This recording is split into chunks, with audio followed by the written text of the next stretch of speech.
For most of human existence, the meaning of life was very, very simple. Survival. The only thing that humans cared about was just surviving, because it was so damn difficult for the early years of human existence on this earth. If you look at ourselves as biological agents, everything about our body is set up for one mission, and that is survival. Every reflex we have, every element of our structure is just built up on the battle to survive. And then humans did something remarkable.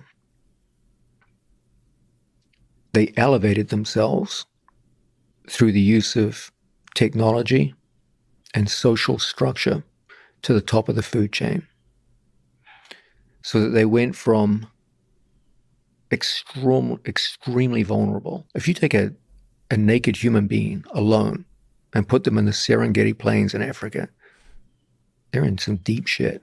Okay, if you look at a human being as a survival organism, just by itself, naked, they are among the most feeble at that task in the entire animal kingdom.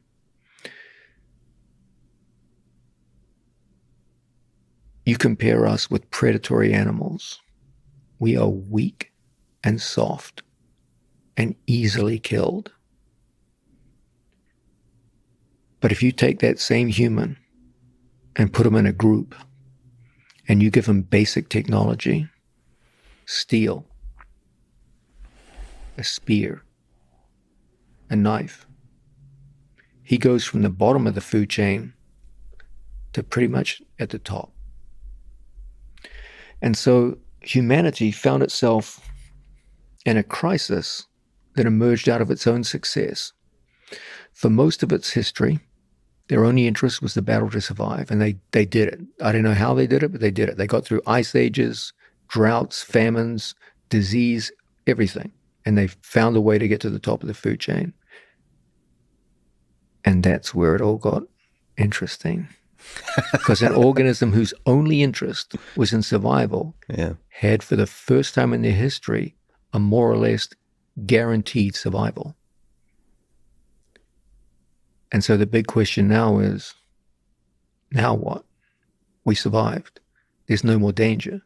The average human being finds himself in a world now where there's almost zero danger from predatory animals, where getting a meal is the easiest thing ever, where getting to and from work is not problematic at all, where the majority of infectious diseases, medical complaints can be resolved in a hospital fairly easily.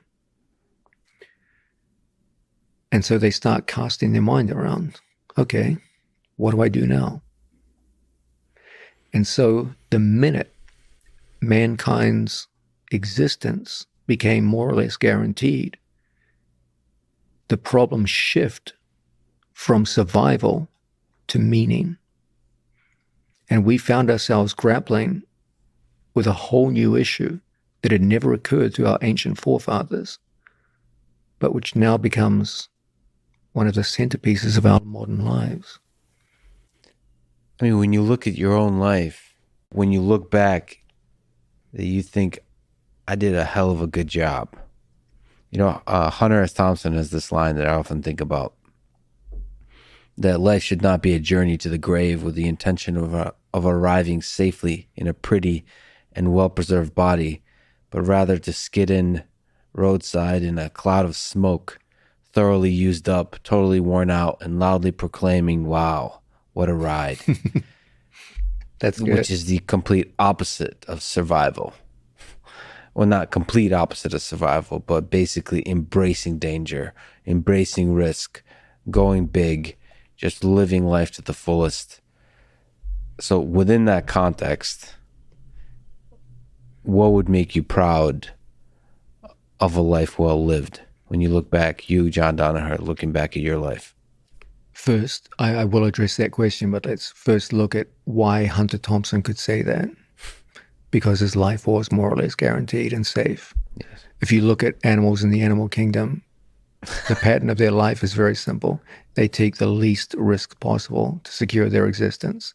Lions are powerful creatures, but when they go hunting, they typically go for the weakest animals they can kill in order to eat because they don't want to take the risk of injuring themselves, knowing that if they do, they die.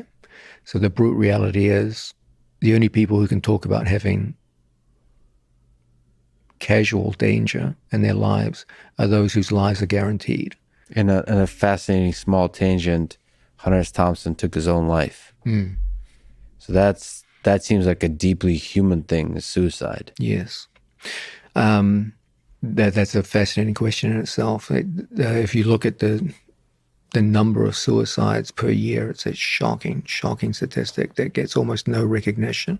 And yes, uniquely human. You don't, very, very few animals you see killing themselves because their whole thing is just survival. And that humans, paradoxically, when survival is more or less guaranteed, are killing themselves in vast numbers. It's usually linked back to the idea of meaning because it's so hard. It was hard to win the battle for survival, but it's 10 times harder to win the battle for meaning. When I think about it, first off, I'll say right from the bat, there's never going to be an agreed upon sense of meaning. As I said, there was one thing that our physical bodies agreed upon, and which is hardwired biologically into us, and that's survival. But once we got to a more or less guaranteed survival, then all bets were off. At that point, you just have to start listing your own criteria, and what one person will describe as a meaningful life, another person will decry as meaningless or wasted. There's something terrible about the idea that we're sitting around, waiting for meaning to show up on our doorstep. But what I find the best people do is they take charge of it, and they look at their lives in a form of authorship, where they see their life as a tale to be written, and they do their best to write that tale and put as much control over the direction of the story as they can. In the end, we all have to just try and write our own story. We all have our own interests. I try to bring in the sense that even though I'm an atheist, I don't believe that we go on to live after this. I believe that there's a possibility of a God and an afterlife. I don't say it's impossible, but in order for me to believe that they exist, I'd have to see better evidence than I see currently. Nonetheless, I do believe that there is a great value in the idea of living for something bigger than yourself. The moment you see yourself as the be-all and end-all of your existence, you're in for a meaningless life, and nothing will ever satisfy you. You can have all the money in the world, you can have all the power in the world, you'll be empty inside. I do believe that humans have a deep and abiding need to follow the interests of a group bigger than themselves as an individual. Is it ideal? No. Is it an answer to the meaning of life? Nope, because eventually that group will itself die out. So there's a sense in which it just plays a kind of delaying game.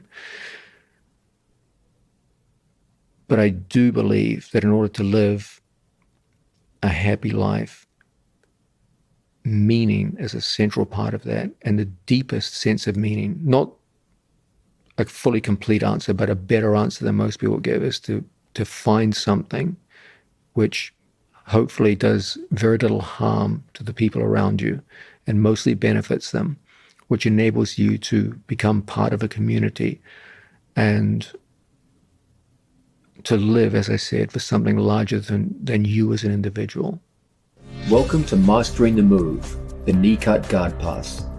When it comes to selecting methods of guard passing, there are some clear criteria that might influence our decision.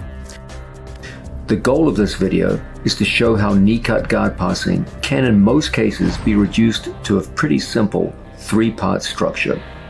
First, gain an advantageous start position. Second, control opposite shoulder and hip, usually via underhook control on the far side of the body and good knee position on the near side. Third, control the outcome, usually via head position, and the fact that the opponent has very little purchase on the knee-cutting leg. The knee cut has always been among the most successful and practical guard passes in Jiu-Jitsu. It is a staple among my students, and I am very confident that it will get great results for you too.